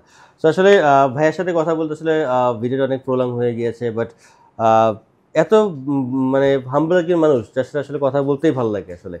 সো আমরা চেষ্টা করছি আমাদের এন্ড থেকে যতটুকু ভাইকে বেস্ট সাপোর্ট দেওয়া যায়। আলহামদুলিল্লাহ ভিসা তো পেয়ে গিয়েছি, হয়তো বা কিছু সময় আগে পরে হয়েছে, বাট এটা আসলে অনেক সময় অনেক কিছু আমাদের কন্ট্রোলে থাকে না। আমাদের খুব close university of south West, বা সেক্ষেত্রে আসলে সময় লেগে গেছে, বাট পরবর্তীতে যে কাজগুলি ছিল সেগুলো আবার একদিন দুদিনের মধ্যে পেয়েছি। এটা হ্যাঁ, আমি কিন্তু ভিসা ডিসিশনটা অনেক দ্রুতই পাইছি বলা যায়। এক্স্যাক্টলি মানে যদিও 5-6 ঘন্টায় পাইনি, কিন্তু রাকিব ভাই যেমন 5 ঘন্টায় পাইছে, কিন্তু আমি পাইছি 5 দিনের মাথায়। 5 দিনের এর মধ্যে ঈদের ছুটি টুটি ছিল, এগুলো এফেক্ট করে কিনা আমি জানি না। তবে আমি ঈদের আগের দিন হচ্ছে দুপুরে যে ইন্টারভিউ দিলাম, তারপর 5 দিনের মাথায় আমি সন্ধ্যাবেলা মেল পাইলাম যে না ভিসা গ্রান্টেড। এক্স্যাক্টলি আমরা ওই সময় বসে বাংলাদেশ আর সিঙ্গাপুরের ম্যাচ দেখতেছিলাম। হ্যাঁ, বাংলাদেশ সিঙ্গাপুরের ম্যাচ ছিল ওই সময়। হ্যাঁ, ওই ম্যাচের পর হ্যাঁ, বাংলাদেশ হয়তো হেরে গেছে, বাট আমাদের মামুন ভাই জিতে গেছে। So thank you so much ভাই, থ্যাংক ইউ সো মাচ এত সুন্দর করে ভাই করার এক্সপ্লেন করার জন্য। আসলে রাইট নাও আমরা ইন্টারভিউটার প্রতি আসলে অনেক বেশি সিরিয়াস, এবং কিছু ইউনিভার্সিটিতে কিন্তু ইন্টারভিউ হচ্ছেই, মানে কোনোভাবেই অ্যাভয়েড করা যাচ্ছে না। তো আসলে এটা বলার সুযোগ নেই যে আপনার ইন্টারভিউ হবে কি হবে না, বাট ধরে রাখেন যে আপনি ইন্টারভিউ হবে। তো সেক্ষেত্রে একটা ইন্টারভিউ সঠিক গাইডলাইন খুবই দরকার, এবং পাশাপাশি আপনার সিরিয়াসনেসটা। তো আপনি যদি সিরিয়াস থাকেন আসলে আপনি খুঁটে খুঁটে বের করবেন যে আসলে আমার কী বলা উচিত কী বলা উচিত না। পাশাপাশি আমাদের মাধ্যমে যারা কাজ করছে তারা তো আসলে এই ধরনের গাইডলাইন তো পাচ্ছেই, এবং যারা আসলে আলটিমেটলি অন্যান্য এজেন্সির মাধ্যমে কাজ করছেন, হয়তো আমরা এই সার্ভিস এতদিন আমরা সুযোগ ছিল না, বাট যদি এখন যদি চান যে আপনার ট্রিপের মাধ্যমে ইন্টারভিউ প্রিপারেশন বা নেবেন, সেক্ষেত্রেও আপনারা আমাদের সাথে যোগাযোগ করতে পারেন। আমরা আমাদের ইনটেকে বেস্ট ট্রাইটা করার ট্রাই করব। এবং আগামী জানুয়ারি ইনটেকে যারা অ্যাপ্লাই করতে যাচ্ছেন, সেপ্টেম্বর ইনটেকের জন্য আসলে খুব একটা বলার যে সুযোগ রয়েছে ইনভাইটেশন দেওয়ার, তো একটু ডিফিকাল্ট, বাট যাদের ব্যাংক এবং অল ডকুমেন্টস রেডি রয়েছে তারা কুইকলি যোগাযোগ করেন, আপনাদেরকে আমি মনে হয় যে সাপোর্ট দিতে পারবো সেপ্টেম্বর ইনটেকের জন্য। আর যাদের আসলে ব্যাংক থেকে শুরু করে আইএলস বা অন্যান্য জিনিসগুলি এখনও গুছানো হয়নি, তাদেরকে বলবো যে আসলে আপনারা অগাস্টের মধ্যে অ্যাপ্লাই করে ফেলেন জানুয়ারি ইনটেকের জন্য, কারণ জানুয়ারি ইনটেক অনেক ছোটো একটা ইনটেক। সেপ্টেম্বর আসলে অনেক লম্বা সময় পাওয়া যায়, বা জানুয়ারি ইনটেকে একেবারেই সময় পাওয়া যায় না। সো আজকের পডকাস্টটা মনে হয় একটু অন্য স্টাইলে করার চেষ্টা করেছি, যে আসলে একটু ইনফরমেটিভ, আপনার যে ইনফরমেশনগুলি দরকার। সবাই ট্রিপলা থেকে ভালো সার্ভিস পায়, এটা আসলে প্রত্যেকদিন বলার কিছু নাই, বাট আপনার জানা দরকার যেই জিনিসটা, সেই জিনিসটা আজকে বলার চেষ্টা করেছে, এবং মামুন ভাই খুব সুন্দর করে বোঝানোর চেষ্টা করেছে। সো আসলে ইউকে একটা সময় খুব ডাল ভাত ছিল, কাজ লেটার পাওয়া মানেই ভিসা ছিল একেবারে মানে স্ট্যান্ডার্ড, বিলো স্ট্যান্ডার্ড, অনেক স্টুডেন্ট খুব স্মুথলি চলে গেছে। বাট রাইট নাও কিন্তু দেখেন আইএলটিএস 7 পাওয়া স্টুডেন্টরা কিন্তু তারও কিন্তু মানে ইন্টারভিউ দেওয়ার আগে হিমশিম খাওয়া লাগছে। তো আসলে ডে বাই ডে সব কিছুই আসলে হার্ড হয়ে যাচ্ছে। আমরা থার্ড ওয়ার্ল্ড কান্ট্রির মানুষ, তো আমাদেরকে নেওয়ার ক্ষেত্রে আসলে সব বড় বড় কান্ট্রিরা একটু যাচাই বাছাই করে নিতে যাচ্ছে। এটা দোষের কিছু না, প্রত্যেকটা যে কান্ট্রির একটা পলিসি থাকে, তো আসলে আমাদের কী করতে হবে, ওই পলিসির সাথে নিজেকে অ্যাডজাস্ট করে নিতে হবে। কমপ্লেন দিলে হবে না যে আসলে এইটা করা যাচ্ছে না, ওইটা করা যাচ্ছে না। কোনো কান্ট্রি সহজে পিআর আপনাকে দিবে না। তো মামুন ভাই খুবই ম্যাচিউর একজন মানুষ, তার প্রফেশনাল ক্যারিয়ারও খুবই ভালো, ব্রিলিয়ান্ট স্টুডেন্ট। সে কিন্তু আবেগের বর্ষে ইউকেতে যাচ্ছে না। তো সে কিন্তু অনেক কিছু অ্যানালিসিস করেই সে ইউকেতে যাচ্ছে। সো অনেকে বলে যে আসলে ইউকে যাচ্ছেন দ্যাট মিনস আপনার ক্যারিয়ার নষ্ট হয়ে যাচ্ছে, এত টাকা পয়সা আপনি ইউকে যাচ্ছেন কিছুর জন্য। ভাই আপনি দেখেন ইউকে যে এত ডে বাই ডে এত কঠিন থেকে এত কঠিনতম হচ্ছে, বাট আপনার কি মনে হয় যে আপনি ইউকেতে স্টুডেন্ট যাওয়া কমতেছে? আপনি হয়তো বাচ্চা এখনও দ্বিধাদ্বন্দ্বের মধ্যে আছেন যে আমি ইউকে যাবো না ইউএসএ যাবো বা অস্ট্রেলিয়াতে যাবো। ইউএসএ সবসময় সবাই বলে যে ল্যান্ড অফ অপরচুনিটি। সো এখন কি ধরনের অপরচুনিটি সেটা কিন্তু আমরা টের পাচ্ছি, আসলে অপরচুনিটিটা কোন স্টাইলে যাচ্ছে বা কেমন হচ্ছে। সো সব কান্ট্রিরই ভালো দিক খারাপ দিক রয়েছে। সো আপনি ভালো দিকটাকেই আপনার অপরচুনিটি হিসেবে ইউটিলাইজ করেন, ক্যাপিটালাইজ করেন। আপনি আসলে আমি সবচেয়ে ভাই একসময় একটা কথা বলতাম যে আসলে পরীক্ষা দেওয়ার সময় মনে হয় যে আসলে আমি কিসের, যখন আমরা পরীক্ষা দিতে বসি তখন নিজের থেকে যখন একটা খুব কঠিন গার্ড পড়তো পরীক্ষার হলে, যে ডানে ভাবে তাকানো কখন সুযোগ নাই, তখন মনে হয় যে আমি যতটুকু পড়ে আসছিলাম যদি একটু ভালো মতো পড়তাম, তখন আসলে আমার থেকে আমাকে হেল্প করার কেউ নাই। তো আপনি আপনার স্কিল যদি আসলে অর্জন করতে পারেন, তাহলে আসলে কান্ট্রির কঠিন হচ্ছে না সহজ হচ্ছে, ইমিগ্রেশন পলিসি ভালো হচ্ছে না কঠিন হচ্ছে, সেই ব্যাপারে আপনারা ফোকাস করা, ওইটা নিয়ে আপনার টেনশন করা লাগবে না। আলটিমেটলি আপনি স্কিল, আপনাকে অবশ্যই যে রিক্রুটার সে আপনাকে নিবেই, তো আপনাকে আর পিছিয়ে থাকতে হবে না। তো থ্যাংক ইউ সো মাচ। দোয়া করবেন আমাদের মামুন ভাইয়ের জন্য। মামুন ভাই রিসেন্টলি ফ্লাই করবে, যেহেতু ক্লাস শুরু হওয়ার অনেক আগে ভিসা পেয়ে গেছে, তো যখন থেকে সে অ্যালাউ, মানে সে অগাস্টের 15 তারিখ থেকেই ইউকেতে ঢোকার জন্য সে অ্যালাউড এবং পারমিটেড। সো খুব ক্লাস শুরু হওয়ার 1 মাস আগেই সে ঢুকতে পারবে। সো অনেক বেনিফিট রয়েছে আগে আগে অ্যাপ্লাই করার জন্য। So thank you so much ভিডিওটা দেখার জন্য। অবশ্যই মামুন ভাইয়ের জন্য দোয়া করবেন, মামুন ভাই যেন তার পরবর্তী স্টেপগুলি যেন সহজ হয়, এবং দোয়া করবেন ট্রিপলের জন্য। ভাই লাস্টে যদি কিছু বলার থাকে। লাস্টে আমি বলবো যারাই হচ্ছে বাইরে পড়াশোনা করতে যেতে চাচ্ছেন, সবসময় প্রসেস সম্বন্ধে একটা ক্লিয়ার ধারণা রাখবেন, এবং হচ্ছে যত দ্রুত আপনি অ্যাপ্লাই করতে পারেন, যত দ্রুত অ্যাপ্লাই করতে পারেন ততই দেখা যাচ্ছে আপনি যে কোনো সমস্যা সেটা আপনি সহজে ট্যাকেল করতে পারবেন। এটা আপনি নিজে ট্যাকেল করেন বা আপনার এজেন্সির মাধ্যমে করেন, যারাই করেন, যে কোনো প্রবলেম ট্যাকেল করার জন্য অ্যাটলিস্ট আপনি পাজলড হয়ে যাবেন, আপনি ভাববেন যে না, সময় আছে, ধীরে সুস্থে আমি কাজটা করতে পারবো। সো এটাই বলার। আর হচ্ছে অনেক বিষয় আছে, যেমন হচ্ছে ভিসা পেমেন্টের ক্ষেত্রে আছে, স্টুডেন্ট ফাইল ওপেনিংয়ের অনেক প্রসেস আছে। সো এগুলো আমার মনে হয় যে যদি এজেন্সি আপনাকে হেল্প করে, যেমন ট্রিপলয় কিন্তু আমাকে এক্ষেত্রে অনেক হেল্প করছিল। এবং কত টাকা নিছে ভাই এই জন্য? এই জন্য কোনো টাকা নেয় নাই, কোনো 0 টাকা। সো আমার কাছে মনে হয়েছে অনেক যে বিষয় আছে, এগুলো আসলে আপনি যখন একটা পুরো প্রসেস সম্বন্ধে ধারণা রাখবেন, তখন আপনি বুঝতে পারবেন যে আসলে আপনার কোন জায়গাতে আপনার ইনফরমেশন গ্যাপ আছে, কোন জায়গাটা আপনার আরও স্মুথলি করা উচিত। সো এই জন্য আমি বলবো, 1 আগে অ্যাপ্লাই করেন, 2 হচ্ছে পুরো প্রসেস সম্বন্ধে একটা ওভারঅল ধারণা নেন। এটা আপনি অনলাইন ঘেটে নেবেন নাকি আপনি এজেন্সির কাছ থেকে নেবেন আপনার ব্যাপার, কিন্তু একদম ধারণা ছাড়াই আপনি সব কিছু আরেকজনের উপর ছেড়ে দিবেন, এটাই। আর ট্রিপলয় আসলে আলহামদুলিল্লাহ, ট্রিপলয় সব স্টেপে হেল্প করবে, এবং উইলিংলি রাত 8টা 10টা সকাল ভোর কোনো টাইম লাইনের কোনো সমস্যা নেই। আপনার যখনই কোনো কনফিউশন আছে, যে কোনো পরিস্থিতিতেই হেল্প করবে। ভাই ট্রিপলয় ভাই কিন্তু ট্রিপলয় রেগুলার ভিউয়ার, সে কিন্তু সবসময় আমাদের ভিডিও দেখে। হ্যাঁ, ট্রিপলয়ের ভিডিও কিন্তু আমি খুব নিয়মিত দেখি। ইভেন আপনার কাছে আসার কারণও হচ্ছে ট্রিপলয়ের ভিডিও। ট্রিপলয়ের আমার বন্ধুটা অন্য একটা বড় এজেন্সি সাজেস্ট করছিল, তো আমি নোট ডাউন করে রাখছিলাম। পরের দিন ওই যে ইউকের নিয়ে ভিডিও দেখতে দেখতেই বসন্ত ভাইয়ের ভিডিও দেখা, এবং ওইটা দেখেই তারপর ওনাকে ফোন দেওয়া। তারপর ফোন দিয়ে যখন জানলাম যে আমার বাসা থেকে মাত্র 10-15 মিনিটের দূরত্ব, তখন আমি ভাবলাম আগে যাই, ওনার সাথে কথা বলে দেখি কি অবস্থা। তারপর তো এখানেই সবকিছু আলহামদুলিল্লাহ, পাসপোর্ট ভিসা পেয়ে গেছি। সো আমার জন্য দোয়া করবেন, ট্রিপলয়ের জন্য দোয়া করবেন। থ্যাংক ইউ টু এন্টায়ার ট্রিপলয় team again, and thank you to you all who are watching. Thank you so much. আল্লাহ হাফেজ। যারা চ্যানেল রেগুলার দেখছেন অবশ্যই একটু সাবস্ক্রাইব করে পাশে থাকবেন। Thank you so much.